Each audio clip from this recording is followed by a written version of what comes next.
I have seen many lives pass before my weary eyes, and I have heard the cries of countless souls who were lost before they could be found. But few tales strike me as sharply, as painfully, and yet as beautifully as the story of Carlina White, a child who was stolen in the night, and yet, by the grace of determination and truth, was returned decades later to the family that never stopped waiting for her. I remember it as if I were there, standing in the humid air of New York City in the summer of 1987, when the streets buzzed with the sounds of traffic, radios, and mothers rocking babies in their arms while dreaming of bright futures. It was a season of life, of growth, and of the endless beat of the city. But within that same season, a tragedy unfolded in silence, and a tiny life was ripped away from its rightful place. On July 15, 1987, a baby girl named Carlina Renee White was born, just another precious miracle in the city that never sleeps, and her mother, Joy White, and her father, Carl Tyson, were filled with the light of new beginnings. They brought her home, wrapped her in blankets, fed her with gentle hands, and felt the sweet weight of hope in her cries. But as August arrived, so did sickness, and like so many parents before them, Joy and Carl rushed their fragile little girl to the Harlem Hospital Center, believing the doctors and nurses would mend her and give her strength. I imagine the hospital's corridors then, the fluorescent lights buzzing overhead, the walls painted in dull tones, the scent of antiseptic lingering like a cold reminder of human frailty. Parents clutched infants, doctors shuffled between wards, and in one of those small rooms, Joy sat exhausted beside Carlina's crib, her heart full of love and worry, unaware that fate was about to twist the course of her family's life forever.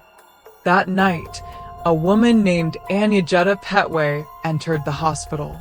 She was not a mother there to care for a child of her own, but a woman broken by the inability to conceive, carrying within her the ache of emptiness and the madness of desperation.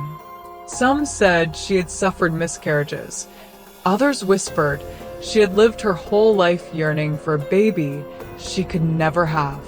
Whatever the truth, she wrapped her loneliness in lies and walked through that hospital with eyes that searched for an opportunity, for a way to take what was not hers. It is a chilling thought, isn't it?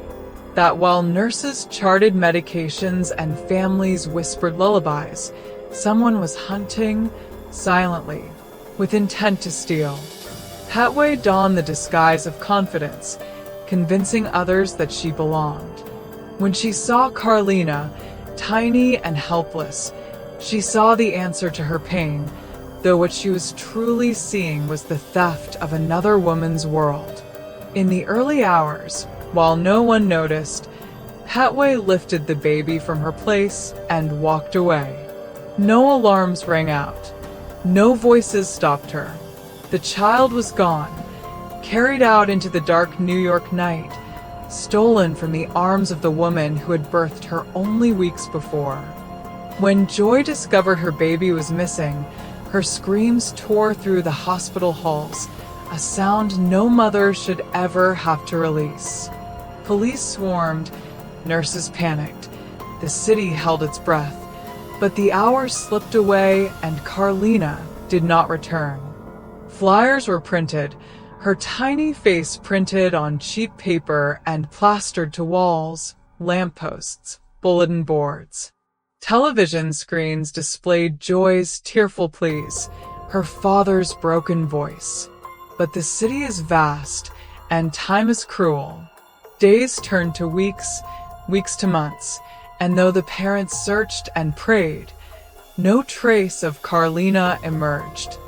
For Joy and Carl, life became a long waiting room filled with anguish, each holiday empty, each birthday marked by absence rather than candles.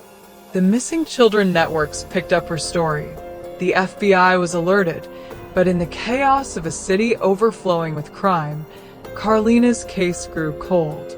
And while her parents wept in their lonely apartment, Anyejetta Petway carried the child home, renamed her Nedra Nettie Nance, and raised her as her own. She dressed her, fed her, and kissed her forehead with the twisted tenderness of a kidnapper who believed love could excuse a crime. But what love steals, it also poisons. Carlina grew under Petway's roof, believing she belonged. She laughed, she played, she went to school like any other child, but shadows lingered. Deep inside, she always felt different. As a little girl, she would ask questions about why she didn't have a birth certificate, why she couldn't get proper medical records, why things about her story seemed hazy. Petway would offer vague excuses, half-truths wrapped in maternal authority, but Carlina was no fool.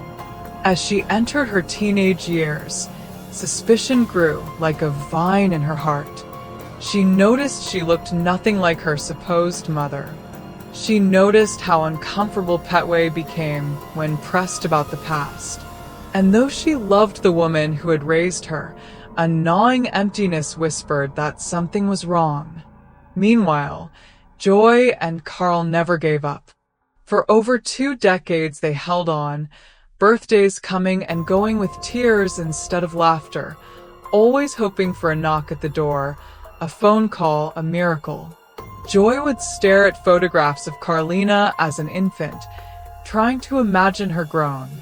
Carl carried a silence in his chest, a father's grief that hardened into endurance. The world moved on, but their hope stayed fixed, a candle burning in the wind. And then, in 2010, that candle finally lit a flame of truth. Carlina, now grown and living as Nettie, had become a mother herself.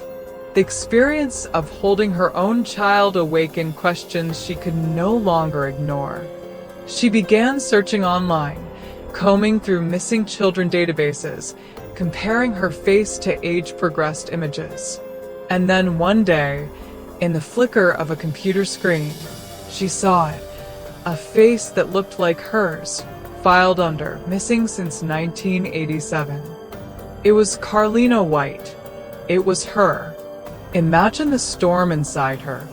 To discover in your 20s that your entire life has been a lie, that the woman you called mom was your abductor, that your real parents had been searching for you all along. Shock, anger, betrayal, sorrow, and yet also hope, the possibility of reunion. In January 2011, Carlina reached out to the National Center for Missing and Exploited Children. They connected her with Joy White and Carl Tyson, who provided DNA samples. And when the results came back, science confirmed what her heart already knew. She was their daughter. She was Carlina. After 23 long years, the stolen child had found her way home. The reunion was emotional, raw, and overwhelming. Joy and Carl embraced the daughter they had lost, their tears soaking her shoulders, their cries echoing through the decades of silence. Carlina wept too, feeling both the joy of belonging and the grief of years that could never be reclaimed. Cameras captured the moment. Newspapers splashed headlines across the nation. Kidnapped baby found after 23 years. The world marveled, but behind the headlines lay the quiet reality of rebuilding bonds, of trying to piece together a life cut in two. Carlina had to balance the love she felt for the parents who raised her with the truth that they were not hers by blood, and with the deep love and sorrow of the parents who had been robbed.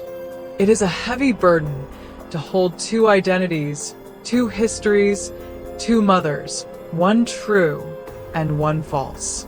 As for Petway, the law finally caught up to her. She was arrested and in 2012 pleaded guilty to kidnapping. In the courtroom, she admitted her crime, and the judge sentenced her to prison. Some said she wept. Some said she still insisted she loved Carlina. But love that begins with theft is a chain, not a gift. Hathaway's selfishness stole more than a child. It stole decades of a family's life together. She received 12 years in prison, a punishment far less than the lifetime of pain she inflicted, yet justice of a kind nonetheless. Carlina's story spread across America, a story not of death or final tragedy, but of identity reclaimed, of hope that survived decades, of reunion after unimaginable loss. It reminded people that even the coldest cases can thaw, even the longest waits can end. Joy White once said that meeting her daughter again was like breathing after holding her breath for years. And Carlina herself, though scarred by the lies she lived under, expressed gratitude to have finally found her truth. She told the world, "I'm happy. My life is complete now." And I, Miriam, as I sit in my old chair by the window, watching the sun slip beyond the horizon, I think of Carlina and her journey. I think of the mother who would not give up hope, of the father who carried silence in his chest, of the child who sensed something was wrong and had the courage to search for answers. I think of the cruel twist of fate that allowed a stranger to steal a baby from a hospital, and yet also of the resilience that carried that child back home. In every story of loss I have carried, I search for the seed of hope, and in Carlina's story, hope bloomed in full. It tells us that even when darkness steals, even when time separates, even when lies weigh heavy, the truth has a way of rising. It may take years, it may take decades, but love waits, unbroken, unyielding, eternal. So if you hear this story and your heart aches, let it ache, but let it also be lifted. For Carlina's tale is not only of crime and grief, but of reunion, of identity reclaimed, of the strength of love that refuses to vanish.